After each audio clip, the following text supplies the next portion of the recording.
बोरदोलोई जी ने आजादी के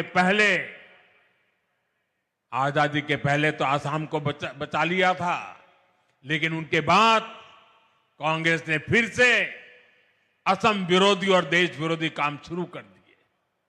कांग्रेस ने अपना वोट बैंक बढ़ाने के लिए मजहबी तुष्टीकरण के षड्यंत्र रचे। बंगाल और असम में अपने वोट बैंक वाले घुसपैठियों को खुली छूट दी गई है। यहां की डेमोग्राफी को बदला गया है। इन घुसपैठियों ने हमारे जंगलों पर कब्जा किया, हमारी जमीनों पर कब्जा किया। इसका नतीजा यह हुआ कि पूरे असम की सुरक्षा और पहचान दांव पर लग गई है। तो पीएम मोदी ने यह आरोप लगाया है कि कांग्रेस ने आजादी के बाद से ही असम में घुसपैठियों को बसाने की खुली छूट दे दी थी। तो आइए अब पीएम मोदी के इस दावे का भी पूरा सच जान लेते हैं। दरअसल आजादी के तत्काल बाद भी अवैध मुस्लिम घुसपैठ के खिलाफ असम के पहले मुख्यमंत्री गोपीनाथ बोरदोलोई का संघर्ष जारी रहा। सोचिए, बंटवारे के बाद मोहम्मद सादुल्ला जैसे असम के मुस्लिम लीग के नेताओं और उनके समर्थकों को पाकिस्तान चले जाना चाहिए था या उन्हें भेज दिया जाना चाहिए था, लेकिन हो रहा था इसका उल्टा। पूर्वी पाकिस्तान यानी वर्तमान बांग्लादेश से बड़ी तादाद में मुसलमान असम आ रहे थे, क्योंकि उन्हें असम को एक मुस्लिम राष्ट्र बनाना था। और इसका सबूत मिलता है असम के तत्कालीन मुख्यमंत्री गोपीनाथ बोरदोलोई के एक पत्र से, जो उन्होंने आजादी के सिर्फ 9 महीने बाद देश के गृह मंत्री सरदार पटेल को लिखा था। 5 मई 1948 को बोरदोलोई लिखते हैं कि आदरणीय सरदार पटेल जी, असम में हिंदू शरणार्थियों का आना तो समझ में आता है, लेकिन बड़ी संख्या में मुस्लिम शरणार्थियों के आने से बहुत बड़ी मुसीबत पैदा हो रही है।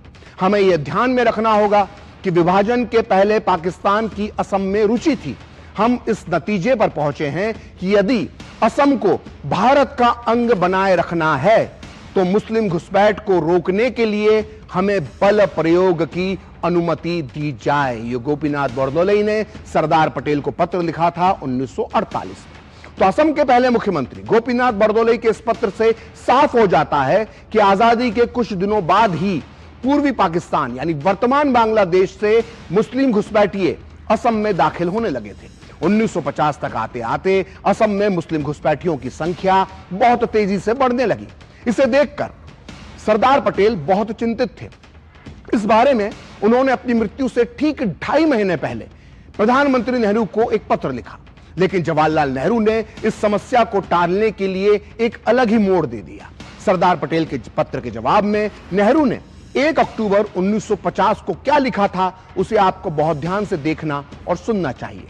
नेहरू का यह पत्र प्रकाशित हुआ है selected works of Jawaharlal Nehru की सीरीज 2 के वॉल्यूम 15 के पेज नंबर 306 पर। और इस पत्र में नेहरू लिखते हैं, प्रिय वल्लभ भाई, आपने पूर्वी पाकिस्तान से असम जाने वाले मुस्लिम अप्रवासियों के बारे में मुझे पत्र लिखा था। हमें इनके प्रवेश पर रोक लगाने की कोशिश करना चाहिए। नेहरू आगे लिखते हैं कि ऐसे व्यक्तियों यानी मुस्लिम घुसपैठियों की संख्या बहुत ज्यादा दिखाई नहीं देती है। आपके भेजे गए कागजात के मुताबिक किसी एक दिन इनकी यानी मुस्लिम घुसपैठियों की संख्या 120 थी। सामान्य तौर पर यह रोजगार ढूंढने वाले लोगों की भी आवाजाही है।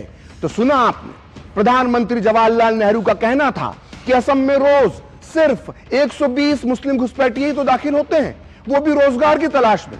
सोचिए, यह थी हमारे देश के पहले महान प्रधानमंत्री की